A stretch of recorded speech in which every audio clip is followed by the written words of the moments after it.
स्तुती करतो, प्रभूला धन्यवाद देतो आजच्या दिवसाबद्दल. आम्ही सर्वजण फार मोठी उपकार स्तुती करण्यासाठी एकत्र जमलेलो आहोत. मृत्यूची बंधनं तोडून देवाच्या मंदिरामध्ये त्याची स्तुती करणं याच्यासारखी अद्भुत गोष्ट कोणती नाही. दोन कारणं आहेत. एक तर म्हणजे यांचं तर आयुष्य वाढवलं आणि शारोनचं पण आयुष्य वाढवलं, नाही का. 1 वर्ष त्याचं वाढलं आणि परमेश्वरानं पण त्यांची स्वाशी आणि पूनमची त्यांची पण आयुष्याची मर्यादा वाढवली. पुष्कळ प्रश्न डोक्यामध्ये येतात. ज्यास आमचा अपघात होतो, त्यानंतर आम्ही संकटामध्ये सापडतो, डोक्यामध्ये एक प्रश्न उद्भवतो, आम्ही प्रार्थनेत तर कमी पडलो नाही. आम्हाला या प्रकारचं संकट का आलं आणि त्याची उत्तरं शोधणं फार गरजेचं आहे. अनेक स्तोत्र दाविदाने लिहिली, परंतु मृत्यूपासून सुटका असणारं स्तोत्र त्यानं लिहित असताना हे तुमच्या आणि माझ्यासाठी प्रत्येकाला आठवण करून देत आहे की आम्ही याच प्रकारे आमचं जीवन असलं पाहिजे, याच प्रकारे जगायला पाहिजे. लक्षात घ्या, जगात सगळेच जगतात, सगळेच प्रार्थना करतात, पण विश्वासणाऱ्यांचं प्रार्थनामय जीवन याच्याकडे देवाचं लक्ष असतं. आणि मी ते वाचत होतो ना, त्यावेळेस मला एक गोष्ट कळाली. बरेच प्रश्न डोक्यामध्ये असतात, नाही का. माझ्या डोक्यामध्ये प्रश्न येतात, अरे एवढ्या आपण प्रार्थना केल्या, मग त्यांचा कशाला ॲक्सिडेंट व्हायला पाहिजे. पण मला ते स्तोत्र वाचा, म्हणजे त्या ठिकाणात स्तोत्र 30व स्तोत्र आणि 1 ते 7 वचन टायटल सहित वाचा. हा, विजयासाठी प्रार्थना. टायटल विजयासाठी प्रार्थना. स्तोत्र 30 1 ते 7. मृत्यूपासून झालेल्या बचावाबद्दल उपकार स्तुती. हे परमेश्वरा, मी तुझी थोरवी गाईन, कारण तू माझा उद्धार केला आहे.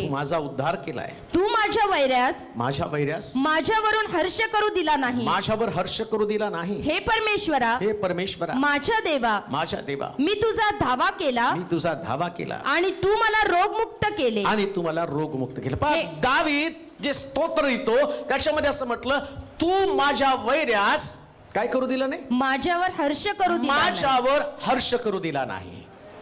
एक गोष्ट ध्यानात ठेवा, ज्यावेळेस तुमच्यावर मृत्यूचं संकट येतं ना, त्यास लोक तुमच्याकडं वेगळ्या दृष्टीने पाहत असतात. काही लोकांना वाटतं देवानं शासन केलं, काही लोकांना वाटलं यांची प्रार्थना कमी पडलेली आहे, काही लोकांना असं वाटतं देवाचा हात, देवाचा न्याय त्यांच्यावरती आला. परंतु दावीद काय म्हणतो, हे देवा, तू माझ्या शत्रूला माझ्यावरती हावी होऊ दिलं नाही. मग कोणता शत्रू आहे? बायबल सांगतं सगळ्यात मोठा शत्रू येशू ख्रिस्तानं वधस्तंभावरती त्याला हरवलं आणि त्याचं नाव मरण आहे. आणि या शत्रूला देवानं या दोघांच्या जीवनातनं घालवून टाकलं. प्रश्न तोच आहे, का हा शत्रू त्यांच्यावरती चाल करून आला?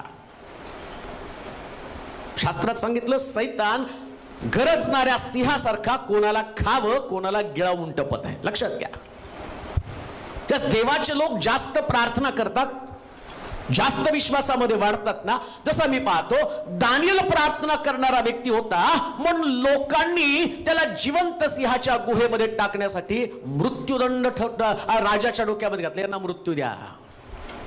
असं नाही की तुम्ही प्रार्थना करता, तुम्ही प्रार्थना करत नाही, तुम्ही पाप केलं, तुम्ही अमकं केलं म्हणून तुम्हाला संकटामध्ये. मी तर आत्मिक लोकांच्या संबंधानं म्हणतो, तुम्ही जास्त प्रार्थना करताना त्यास तुम्हाला जास्त मृत्यूचं भय असतं. पण बायबल सांगतं देव त्यातून आम्हाला सोडवतो.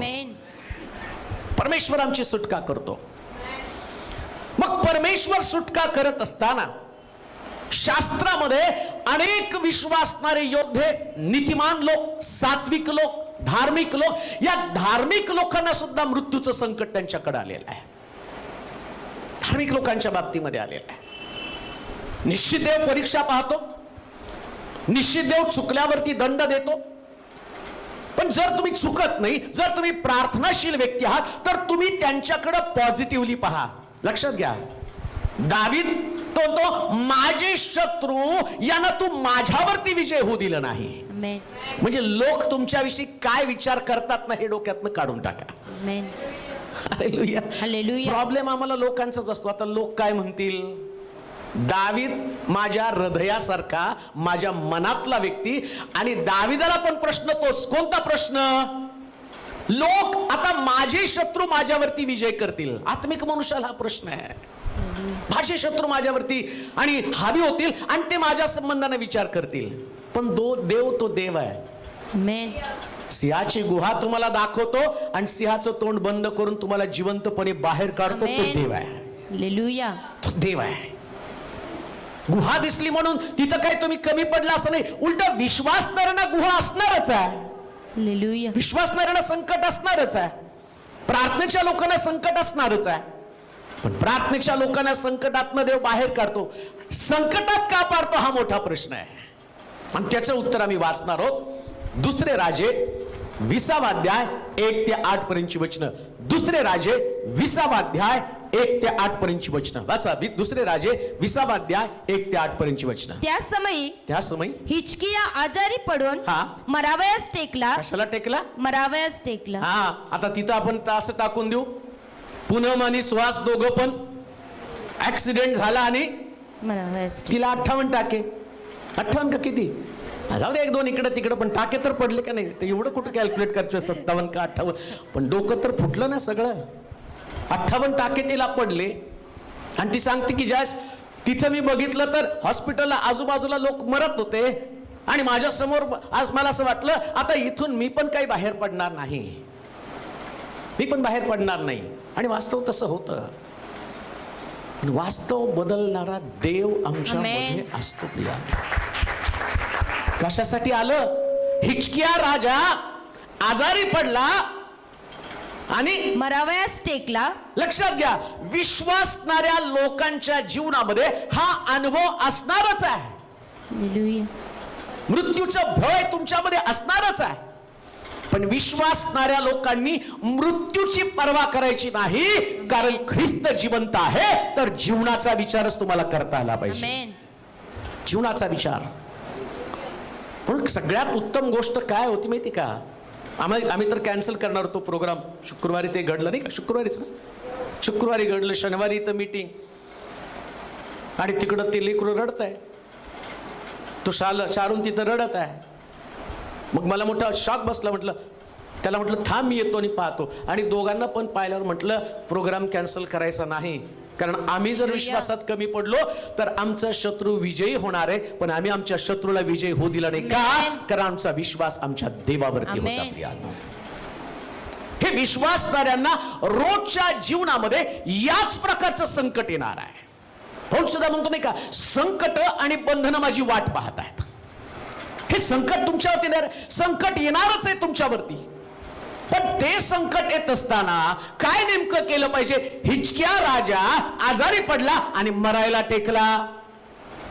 एक गोष्ट ध्यानात ठेवा, ज्या दिवशी मृत्यू आमच्या दारावरती दस्तक देतो, जे जिवंत आहे त्या लोकांनी ऐका, ज्यांच्यावरती अजून संकट आलं नाही त्या लोकांनी ऐका, जे संकटातनं गेले त्या लोकांनी जाणून घ्या की परमेश्वर आम्हाला मृत्यूच्या दारामध्ये नेतो आणि मृत्यूच्या दारामध्ये नेण्यामागची त्याची धारणा काय.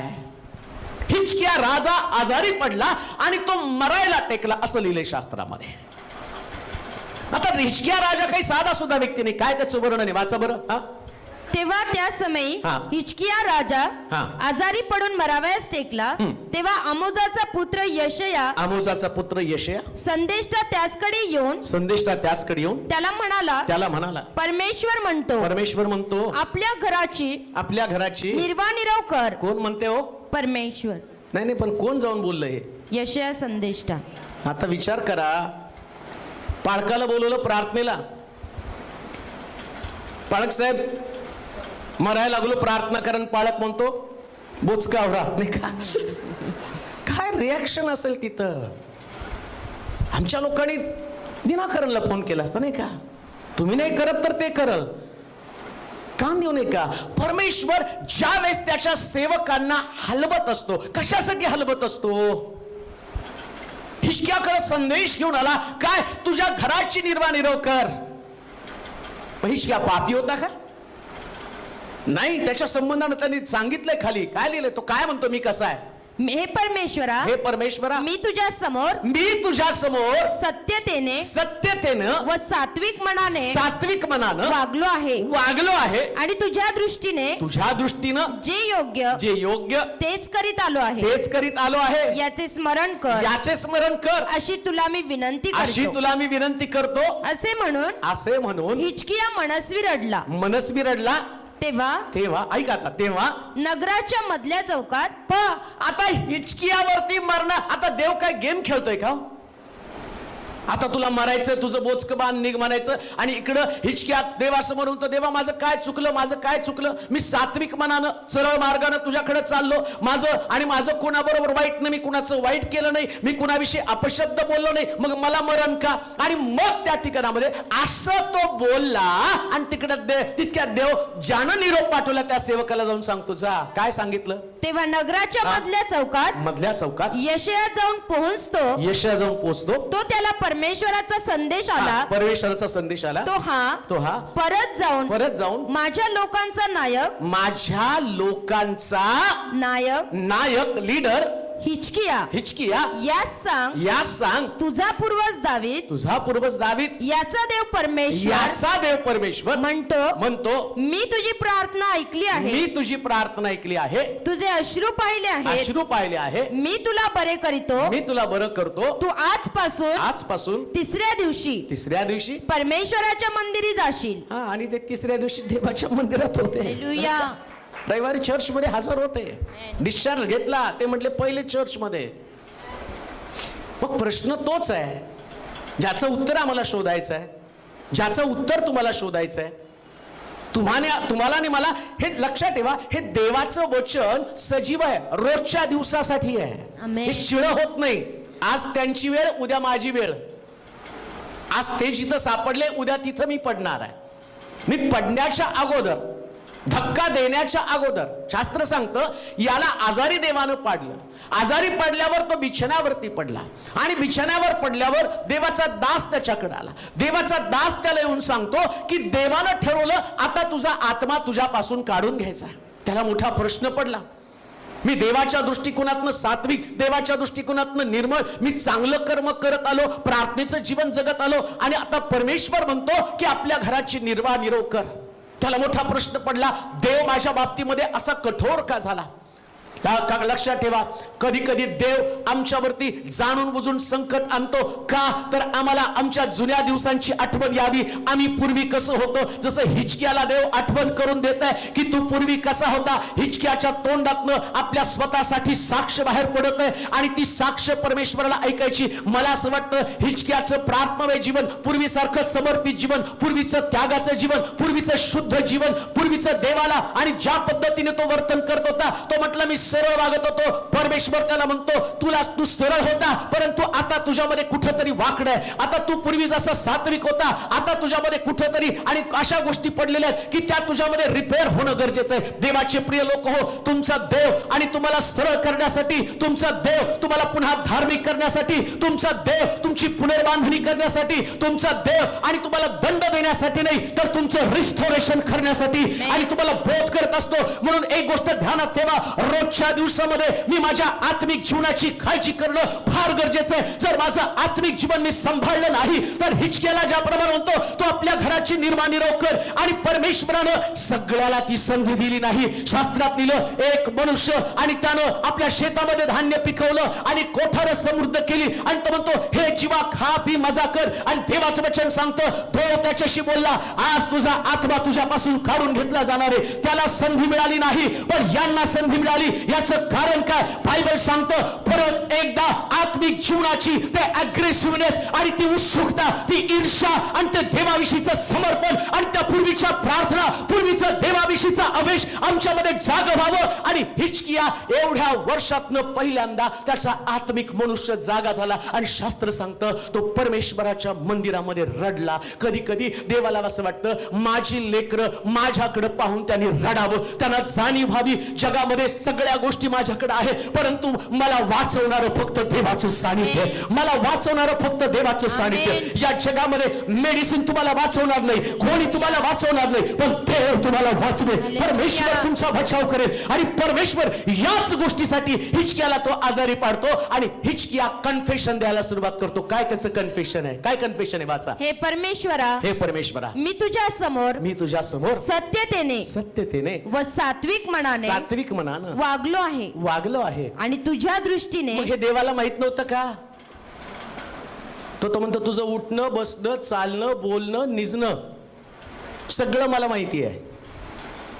देवा तू बोलशील तेव्हा तू न्याय ठरशील. तो तुमचा प्रत्येक शब्द ना शब्द जाणतो. मग देव विसरला का? देव नाही विसरला. हिजकियाला तो आठवण करून देतो, तू पूर्वी कसा होतास हे तुझ्या लक्षात येऊ दे. हिजकिया, पूर्वी कसं तू जीवन जगत होता, हे जीवन तुझं कोणतं? सात्विकपणे, सरळपणे, देवाला भिवून वागणार. लक्षात घ्या, ज्यास आम्ही देवावरती अधिक प्रेम करतो ना, देव पण आमच्यावरती खूप प्रेम करत असतो. आणि देव प्रेम करतो म्हणूनच आम्हाला हलवतो. हालेलुया. तुम्ही ज्यावेळेस धान्य आणता ना, डीमार्ट मधनं घ्या, साई मधनं घ्या, तुम्हाला खात्रीच नसती, घरी आल्यावर परत चालता. का चालता? एवढं सुंदर असताना पण तुम्हाला वाटतं चांगलं आतमध्ये गेलं पाहिजे. आणि बायबल तर सांगतो तो विश्वासणाऱ्याला चालणारच आहे. हालेलुया. थोडं तर कुठंतरी असतो, हालेलुया. कुठंतरी माझ्यामध्ये कमी आहे, ते कमी पण घालवावं. आणि देव परत आठवण करतो, ज्या दिवशी तू राजा होण्याच्या अगोदर कसं जीवन जगत होता, तुझं आधीचं जीवन कसं होतं ते आठवण कर. आणि हिजकियानं त्या सगळ्या गोष्टी रिकॉल केल्या, त्याला आठवलं. हे देवा, काय सुंदर त्याची स्टेटमेंट आहे. वाचा. हे परमेश्वरा, मी तुझ्या समोर सत्यतेनं व सात्विक मनानं वागलो आहे आणि तुझ्या दृष्टीने जे योग्य तेच करीत आलो आहे. जर तुम्हाला देवानं तुमचा बचाव करावा तर एक गोष्ट काय ध्यानात ठेवा, देवाच्या दृष्टीनं योग्य तेच तुमच्या जीवनात तुम्हाला करायचं. आमेन. मग तुम्हाला किती पण धक्के मारले तरी तुम्ही देव उठवणारच आहे. तुम्हाला तुमचा शत्रू तुमच्यावरती विजय होणार. लोकांना काय योग्य वाटतं ते करू नका. नाही, अजिबात नाही. लोकांना काय वाटतं ना, आमचा देव लोकांच्या मर्जीप्रमाणे चालणारा देव नाही, तो आम्हाला त्याच्या मर्जीप्रमाणे चालतो. म्हणून तो म्हणला, तुमचे मार्ग ते माझे मार्ग नाही, तुमच्या योजना तुमच्या कल्पना त्या माझ्या कल्पना नाही. त्यास तुम्ही लोकांची मर्जी संपादन करता, त्यास देव तुम्हाला उठवू शकत नाही. म्हणून त्यानं आठवण करून दिली, मी सत्यतेनं आणि तुझ्या इच्छेप्रमाणे तुझ्या मार्गामध्ये चाललेलो आहे. कोणाच्या इच्छेनं चालत आहात? कोणाच्या इच्छेनं चालत आहात? तुमचं आत्मिक जीवन रोज तुम्हाला देवाला सादर करायचं. मग देव त्या ठिकाणामध्ये ही सगळी मांडणी केल्याबरोबर देवाला कळालं, याला ज्या गोष्टीची मला जाणीव करून द्यायची होती ती जाणीव त्याला झाली. हालेलुया. आणि जाणीव झाल्याबरोबर तिकडं देव संदेष्टाला सांगतो, चौकात गेला तर माघारी जा. आमेन. माघारी जा, त्याला सांग तो रडायला लागलाय तिथं. हालेलुया. तो रडायला लागलाय, त्याला सांग मी तुला आज रात्रीच तुझ्या घराची निर्वाणीरो करणार, उद्या तू मरणार होता. पण देव तो देव आहे. 15 वर्षानं त्याचं आयुष्य वाढवलं. हालेलुया. 15 वर्षानं त्याचं आयुष्य वाढवलं. आमेन. देव कधी तुमचं आयुष्य वाढवतो? ज्या दिवशी तुम्ही पुन्हा प्रामाणिकपणे आपल्या जीवनाची मांडणी देवासमोर करता. दुसरं अजून एक कारण सांगतो. पहिलं कारण, आम्हाला आमच्या जुन्या जीवनाची आठवण करून द्यावी. आणि जुन्या जीवनाची आठवण केल्यावर या हिजकियाला या सगळ्या गोष्टी आठवल्या, त्यानं देवासमोर मांडल्या आणि परमेश्वरानं त्याचं आयुष्य 15 वर्षाने मांडलं, वाढवलं. आता दुसरी एक गोष्ट फार सुंदर बरं का बायबल. अजून एका व्यक्तीचं आयुष्य देव कमी करत होता. वाचूया ते वचन. मग आता मी बोलल्यात काय फायदा नाही, तुम्ही ते वाचा, मग तुम्हाला कळेल. इयोबाचं पुस्तक 42 अध्याय 16 आणि 17 वचन पहा. इयोबाचं पुस्तक, याचं आयुष्य किती वर्षांनी वाढलं? आता अजून एक तुम्हाला सांगतो, ज्याची परीक्षा झाली त्याच्या परीक्षेनंतर त्याचं आयुष्य किती वाढलं. वाचूया इयोबाचं पुस्तक 42 अध्याय 16 आणि 17 वचन. यानंतर इयोब 140 वर्ष जगला. किती वर्ष? 140. कशानंतर? लेकरं मेली, अंगावरती फोड आला, बायकोनी त्याला दोष दिला, घरामधलं सगळं गेलं. आणि शास्त्र काय सांगतं? इयोब त्याच्यानंतर 140 वर्ष जगला. इकडं हिजकियाचं आयुष्य 15 वर्षानं वाढलं, पण इयोबाचं आयुष्य 140 वर्षानं वाढलं. त्याच्यानंतर म्हटलं केव्हा कशानंतर?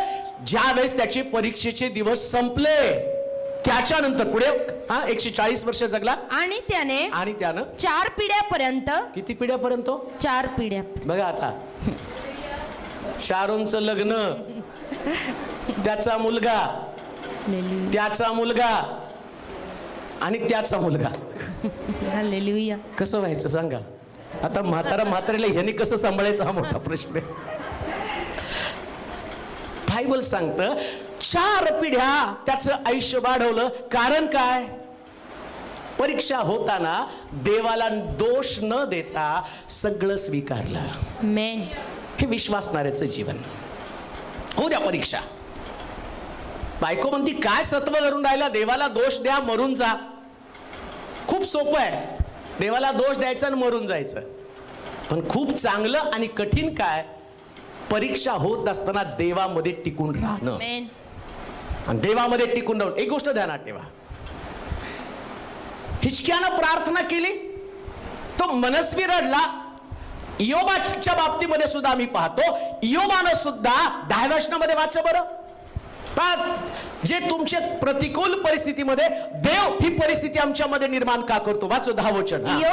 इयोबानं आपल्या मित्रांसाठी प्रार्थना केली. तेव्हा परमेश्वरानं इयोबाच्या दुःखाचा परिहार केला. म्हणजे देव आमच्यामध्ये संकट का आणतो? आम्ही परत प्रार्थना करावी, परत देवाकडे वळावं, परत प्रभूचवर पहिल्यासारखं प्रेम करावं, अधिक प्रार्थना करावी. कधी कधी आम्ही प्रार्थनेत कमी पडतो, मग देव आम्हाला हलवतो. प्रार्थना कर. तो बाकीच्यांसारखा मला मरू देत नाही. असं जीवन जगा ना. लोक तुमच्याकडे पाहून जगले पाहिजे. आमेन. लोकांकडे पाहून जगू नका, त्यात जगण्याला अर्थ नाही. शास्त्रातला हिरो जर बनायचंय ना आत्मिक जीवनामध्ये, जसं तो म्हटला हिजकिया संबंधानं परमेश्वर त्या संदेशाला सांगत आहे, लोकांचा नायक, माझ्या लोकांचा नायक. तुम्हाला नायक बनायचंय, देवाच्या लोकांचं नेतृत्व तुम्हाला करायचंय. देवाच्या लोकांचं नेतृत्व करत असताना, नायक बनत असताना, हिरो बनायचं असेल तर त्याच्यासाठी प्रतिकूल परिस्थितीमध्ये, तुम्ही आजारपणात असा, तुम्ही कष्टामध्ये असा, तुम्ही दुःखामध्ये असा, तुम्ही मृत्यूच्या बंधनामध्ये घेरलेले असा, प्रार्थना कधी विसरू नका. प्रार्थना कधी विसरू नका. येशू ख्रिस्त वधस्तंभावर लटकलेला असताना त्याचा मृत्यू त्याच्या डोळ्यासमोर दिसतो, पण वधस्तंभावरची त्याची प्रार्थना काय? हे बापा यांना क्षमा कर, कारण हे काय करतात ते त्यांना कळत नाही. असाच येशू ख्रिस्त जगाला समजला नाही. सगळ्याच पेक्षा वेगळं पण त्याचं काय आहे? तो वधस्तंभावर असताना सुद्धा त्याची प्रार्थना बंद झाली नाही आणि त्यात तो लोकांचा नायक बनला. देवाचे प्रिय लोक हो, पूनम आणि सुहास, तुमच्या दोघांना पण माझं एकच सांगणं आहे, परमेश्वरानं आणि तुम्हाला जे जीवन दिलं याचं कारण काय? तुम्ही पुन्हा देवाचा धावा करावा, देवाचा धावा करावा. देवाचा धावा करत असताना असं लिहिलंय शास्त्रामध्ये, इयोब आपल्या मित्रांसाठी प्रार्थना करू लागला आणि त्याच्या प्रार्थनेचा परिणाम काय? शास्त्र सांगतं देवानं त्याचं आयुष्य 140 वर्षानं वाढवलं. जे लोक प्रार्थना करणारे लोक आहे, परमेश्वर त्यांचं आयुष्य वाढवतो, कारण जगाला प्रार्थनेची गरज आहे, विश्वासणाऱ्यांची गरज आहे. आणि जर तुम्ही प्रार्थना करत आहात तर एक गोष्ट ध्यानात ठेवा, मृत्यू तुमचं काहीच करू शकत नाही. कारण शास्त्र सांगतं दानियल आणि सिंहाची गुहा असताना प्रार्थना करत होता, सिंहाच्या गुहेमध्ये पडला, परंतु त्याच्या प्रार्थनेने त्याचा बचाव केला. तुम्ही आहात कुठं? तुमच्याकडे एक अलौकिक अद्भुत शक्ती आहे आणि तुम्हाला मृत्यूच्या बंधनातून बाहेर काढणारी प्रार्थना तुमच्याकडे असताना देवाची इच्छा एकच आहे, या प्रतिकूल परिस्थितीमध्ये तुम्ही प्रार्थना करावी. आणि याच्या पलीकडे जाऊन तुम्हाला मी सांगतो, तुमच्यावर वाईट परिस्थिती येऊ नये म्हणून सदोदित प्रार्थनेत राहा. आमेन. सदोदित प्रार्थनेत राहा. इयोबाला भीती होती. पहिल्याच अध्यायामध्ये तो काय म्हणतो माहिती का? न जाणो माझ्या मुलांनी देवाविरुद्ध पाप केलं असेल तर, ही भीती त्याला होती. आणि परिणाम काय झाला? त्याची मुलं मेली. आता देव अन्यायी नाही, मी तुम्हाला सांगितलं, एक मेसेज पण दिला YouTube वरती, देव अन्यायी आहे का? देव अन्यायी नाही. मग काय घडलं असेल त्या दिवशी? सैतान जो त्याच्या दाराजवळ बसला, देव त्याला विचारतो, काय तुझं लक्ष माझा सेवक इयोब याकडे गेलं का? तो म्हटलं, फुकट तो भय बागत नाही, त्याच्याभोवती कुंपण केलं. हे क्षण वाट पाहतो, फक्त कुंपण तुटलं की मी आतमध्ये प्रवेश करेल. फक्त कुंपण तुटायला पाहिजे, तुमच्या प्रार्थना बंद व्हायला पाहिजे, बस. तुमच्या प्रार्थना बंद झाली की तो त्याची एंट्री, आणि एकदा प्रार्थना बंद झाल्या की संकटाची मालिका सुरू.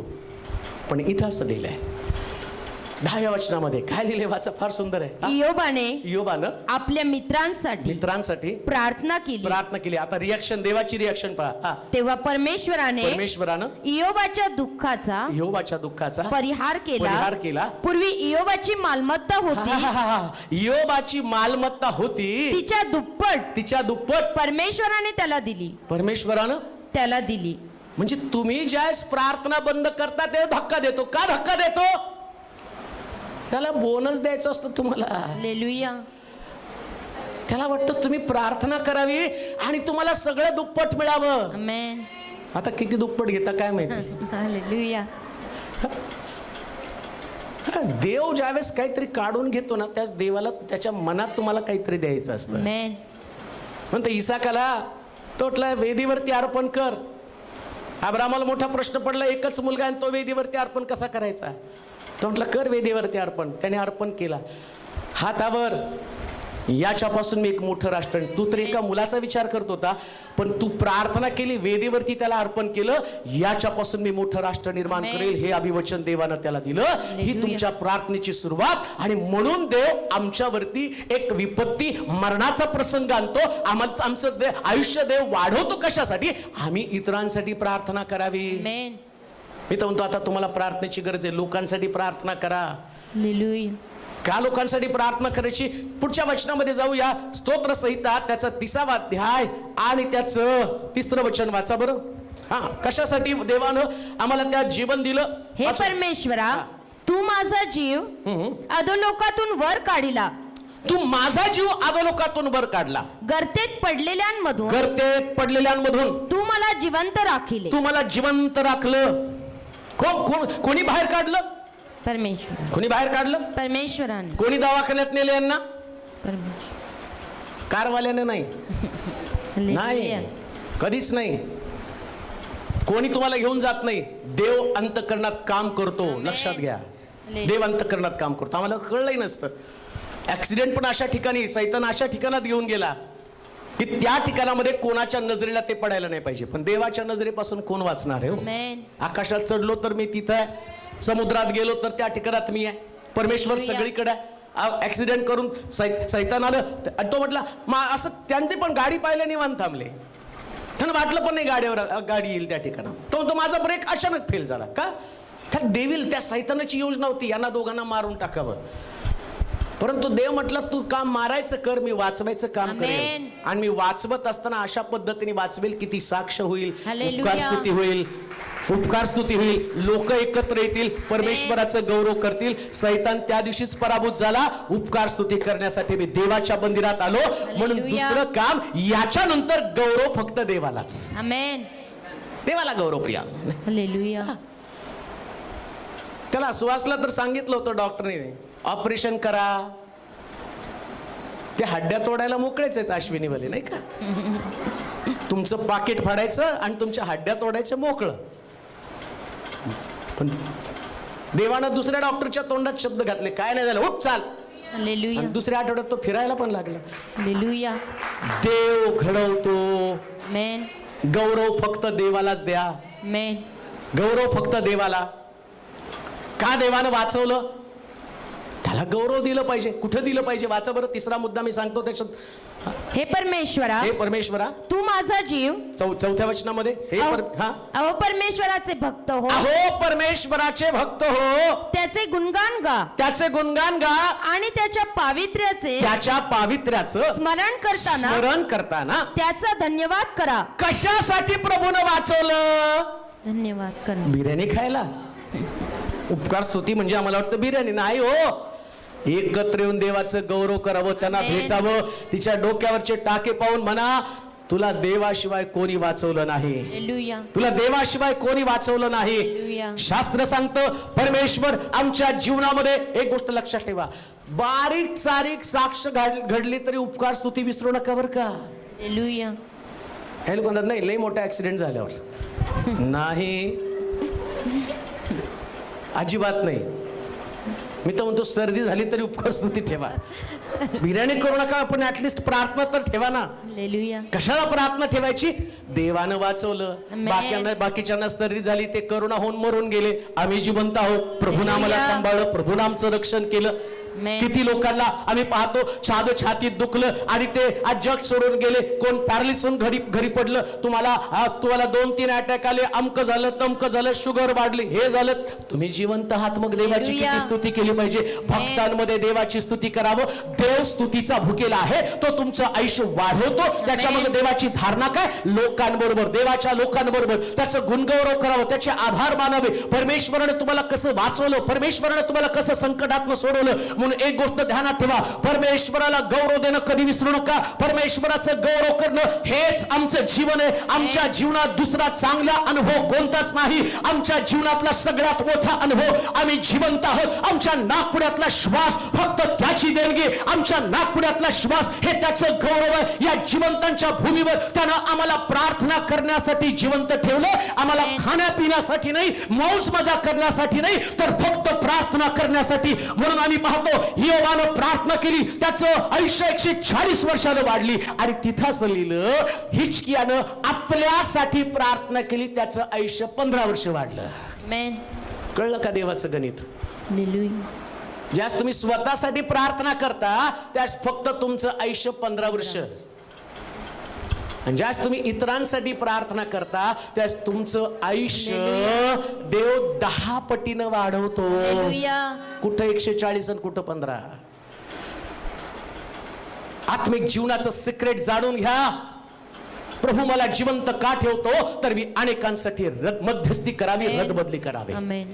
माझ्यासाठी प्रार्थना मी करतो, पुष्कळ झालं, पण कधी कधी लोकांसाठी प्रार्थना केली पाहिजे प्रियानो. Amen. आणि म्हणतो जे लोकांसाठी प्रार्थना करतात, दानियल एवढं मोठी साक्ष त्याच्या जीवनात का घडली?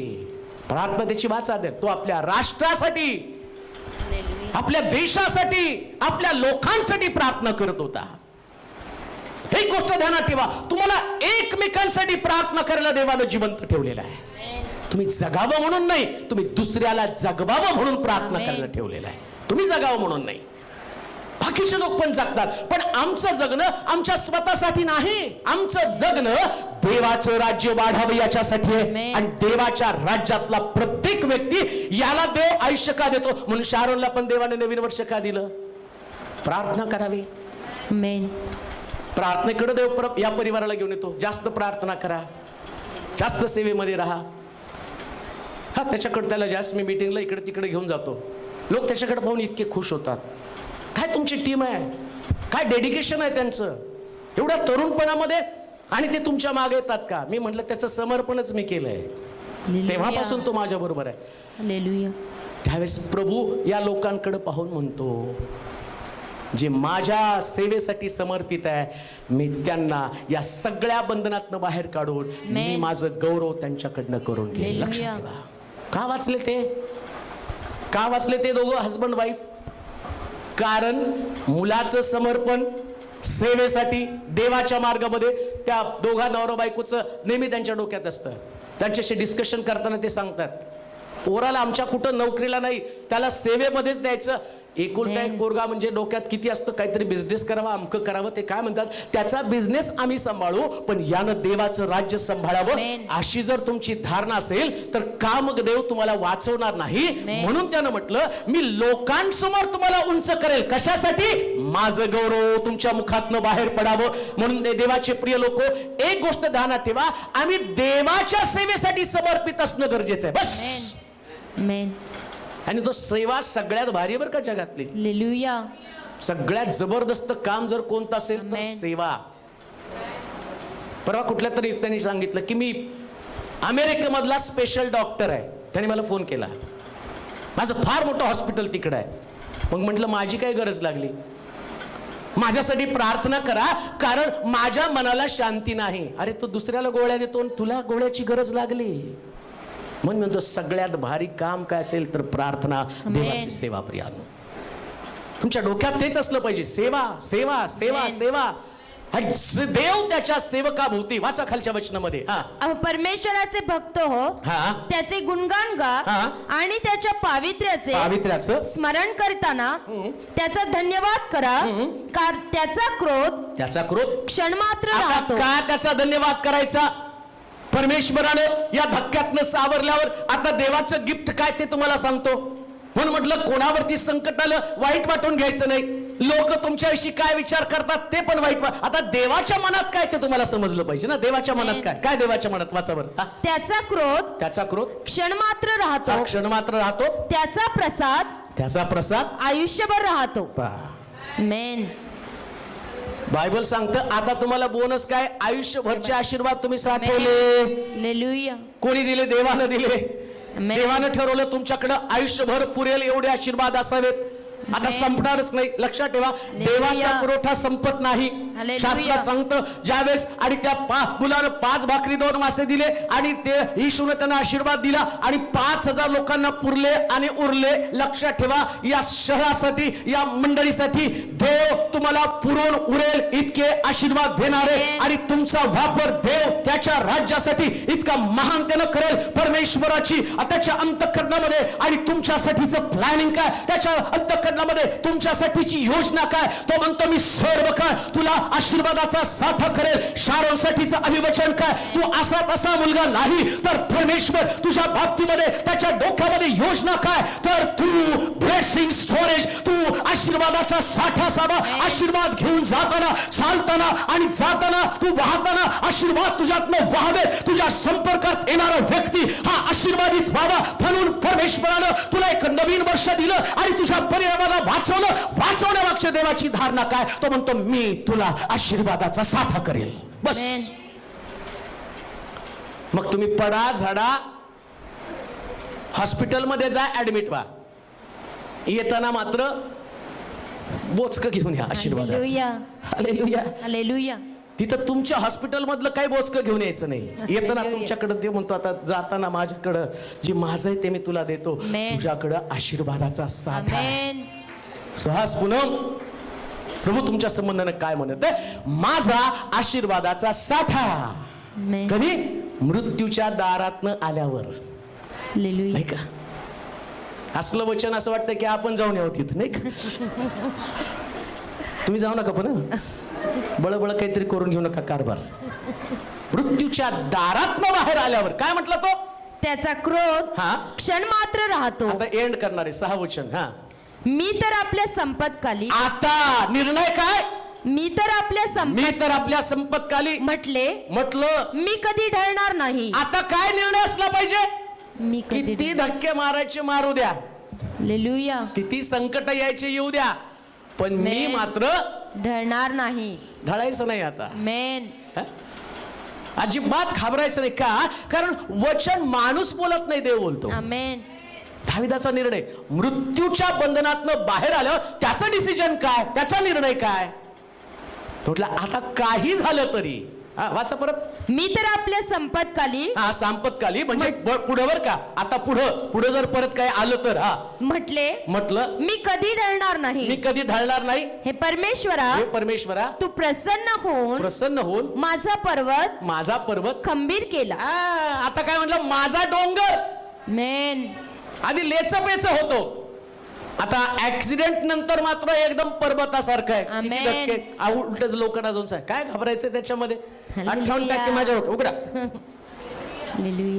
पुष्कळ सेवक लोक अंगावरची वार दाखवतात आणि त्यांची साक्ष ऐकून आम्ही बदलतो. मी तर म्हणतो तुला 58% याच्यासाठीच दिले, लोकांना दाखवावं. प्रभू इथून बाहेर आणतो. हा देव आहे, हा कोणी व्यक्ती नाही. हा काळजी घेणारा देव, हा उभं करणारा देव आहे, हा रचना करणारा, स्थिर करणारा, खंबीर करणारा देव आहे. म्हणून एक गोष्ट ध्यानात ठेवा, आमचा निर्णय पण काय असला पाहिजे. भविष्यामध्ये कितीही कठीण परिस्थिती आली, कान देऊ नाही का, ज्या वाटेनं ते गेले एक दिवशी ती वाट आमची पण असणार आहे. जगामध्ये सगळ्यांनाच या प्रकारच्या प्रश्नाला तोंड द्यावं लागतं. कोणी सुद्धा या पृथ्वी तलावर असं नाही ज्याची परीक्षा होणार नाही. कोणी सुद्धा या पृथ्वी तलावर असं नाही जो प्रार्थना करताना या प्रकारचं संकट त्याच्यावरती येणार नाही. प्रत्येकाला या संकटाला तोंड द्यावंच लागणार आहे. पण पुष्कळ लोक या संकटानंतर माघारी जातात, देवाचा त्याग करतात. त्यांना असं वाटतं की या संकटामध्ये मी उद्ध्वस्त झालो. पण दावीद म्हणतो, आता मी मात्र माझा निर्णय पक्का केलेला आहे. याच्या नंतर कितीही कठीण परिस्थिती आली तर माझा पर्वत मी मजबूत करेल, माझा पर्वत मी बळकट करेल. मी माझ्या देवावरची श्रद्धा कधीच कमी करणार नाही. दोघांचा निर्णय तुमचा हाच असला पाहिजे. मी तर म्हणतो तुमच्या दोघांचा निर्णय हा असावा. यहोशुवा म्हणतो, मी आणि माझं घराणं तर तुझी सेवा करेल. यहोशुवाचा तो निर्णय होता. घराणं ज्यावेळेस अशा प्रकारचा विचार करेल, तुमची घराणं सुरक्षित राहतील. लोखंडे घराणं सुरक्षित राहणार आहे. तुमचं घराणं सुरक्षित राहणार आहे. तुमच्या घराण्यामध्ये सेवा आहे. तुमचं घराणं आणि देवाचीच आहे की त्यांनी प्रार्थनेचं युद्ध लढावं. तुम्ही साधे सुधे लोक नाहीत, तुम्ही देवाला समर्पित असणारे लोक आहेत. आणि परमेश्वर तुमच्या घराण्याकडनं काय अपेक्षा करत आहे? यहोशुवासारखं म्हटलं पाहिजे, मी आणि माझं घराणं तर परमेश्वराची सेवा करेल. इकडं तिकडं पाहू नका, कोणाचा विचार करू नका. तुमचं लक्ष फक्त देव आणि त्याची सेवा, परमेश्वर आणि त्याचं पाचारण, परमेश्वर आणि त्याचं योजना याच्याकडे फोकस करा. कारण देवाची योजना ज्या मनुष्याला समजती तो दाविदासारखं म्हणतो, आता इथून पुढे माझ्या जीवनात किती संकट आले मी ढळणार नाही, मी खंबीर राहील. आणि खंबीर लोकांची देवाला गरज आहे. म्हणून पुन्हा मी तुम्हाला सांगतो, जास्त प्रार्थना करा, जास्त प्रार्थना करा. सगळे लोखंडे जास्त प्रार्थना करा. माहित नाही देवाचं वचन काय सांगत आहे. पुन्हा एकदा तुम्हाला त्या प्रार्थनेकडे वळणं गरजेचं आहे की जी प्रार्थना एकेकाळी परिस्थिती बदलून टाकणारी प्रार्थना होती, ती प्रार्थनेची तुम्हाला गरज आहे. हिचक्याला ते समजलं. हिचक्या मनस्वी रडला, त्याला आठवले जुने दिवस. आणि तो परमेश्वराकडे जाऊन रडत असताना म्हटला, हे देवा, मी सात्विकपणे सरळ मनानं तुझ्या समोर चाललेलो आहे. ती गोष्ट आम्हाला आठवणं गरजेचं आहे.